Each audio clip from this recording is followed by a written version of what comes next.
আল্লাহ সন্তুষ্টি অর্জনে পায়ে হেঁটে হজ পালনের উদ্দেশ্যে বাড়ি ছেড়েছেন সিলেটের ফয়সাল আহমেদ সাগর। 2025-এ হজ করবো ইনশাআল্লাহ। 28 জুন দুপুরে জুমার নামাজ আদায় শেষে বাংলাদেশের পতাকা নিয়ে সিলেট শাহজালাল রহমতুল্লাহের দরগার প্রাঙ্গণ থেকে মক্কা নগরীর উদ্দেশ্যে পায়ে হেঁটে রওনা দেন ফয়সাল আহমেদ সাগর। আমার সমস্ত শরীরটাও আল্লাহর নামে সকিলাইছি আমি, বাকিটা আল্লাহ নেওয়ার মালিক। আপনারা আমার লাগি দোয়া করতে যাতে আমার কোনো রাস্তার কোনো সমস্যা না হয়, আল্লাহ যাতে আমার ফিরিয়ে আপনার মাঝে আবার আনোই। পায়ে হেঁটে ফয়সালের এই হজ যাত্রার সময় তার জন্য সকলের কাছে সহযোগিতা ও দোয়া চেয়েছেন ফয়সালের মাদ্রাসা পড়ুয়া ছেলে সালমান। সকল দেশবাসীকে জানাই আমার আব্বা যাচ্ছেন, আমার আব্বার জন্য দোয়া করবেন, আমার আব্বা যেন সহি সালামতে যেতে পারেন। পাশাপাশি ফয়সালের স্ত্রী জানান স্বামী ইচ্ছা পোষণ করেন আল্লাহর ঘর দেখার, তাই তিনিও তার স্বামীকে অনুপ্রাণিত করেন। তিনি একটা দুর্ঘটনায় আক্রান্ত হয়ে তিনি আল্লাহর কাছে শুকরিয়া আদায়ের জন্য অনেকভাবে প্রিপারেশন নিয়েছিলেন, যেন তিনি আল্লাহর ঘর দেখতে চান। তখন তিনি এই উদ্যোগটা নিলেন, যেহেতু আল্লাহ আমাকে সহি সালামত সুস্থ একজন মানুষ হিসাবে রেখেছেন, তখন তিনি এভাবে হেঁটে চলে যেতে চান। তো আমি ওনাকে সাপোর্ট দিয়েছি, যেন তোমার মন থেকে যেহেতু তুমি উৎসাহিত হয়েছে, তুমি যাও। আপনার তোর গেছে দোয়া চাই, আর আমার বাচ্চা গেছে সালামতের জন্য জায়গা মতো বসে আল্লাহর ঘর দেখতো।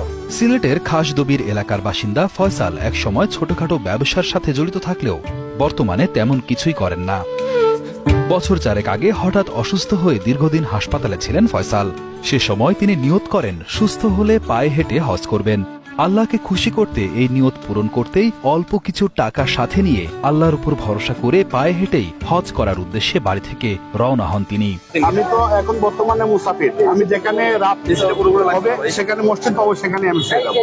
সবাই অনেকেই সহযোগিতা করতেছে, তাদের সহযোগিতা নিয়ে যাচ্ছে। আমার কোনো ব্যক্তিগত কোনো আর্থিক নেই।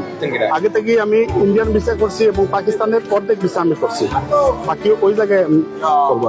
8 মাস তো হাঁটা লাগবে, এই হিসাব করলে মনে করেন আমার 2 মাস ওয়েটি 10 মাস লাগবে। 10 মাস হিসাব করলে যতটুকু আসে আর কি ততটুকু। পায়ে হেঁটে হজ পালন করতে পবিত্র মক্কা শরীফে যেতে ফয়সালের সময় লাগবে মোট 10 মাস। তার মধ্যে 2 মাস সময় বিশ্রামের জন্য পাবেন বলে জানান তিনি। এভাবেই 2025 সালের হজের আনুষ্ঠানিকতায় মক্কায় উপস্থিত থাকার আশা তার। মক্কায় যেতে প্রথমে সুতারকান্দি সীমান্ত হয়ে ভারতে প্রবেশ করবেন ফয়সাল। এরপর পাকিস্তান, ইরান হয়ে বাকি পথ অতিক্রম করে মক্কার দিকে অগ্রসর হতে থাকবেন বলে জানান তিনি। আমি বর্তমানে সুতারকান্দি বর্ডারে যাইমু, ইন্ডিয়ান ভিসা আমার কাছে আছে।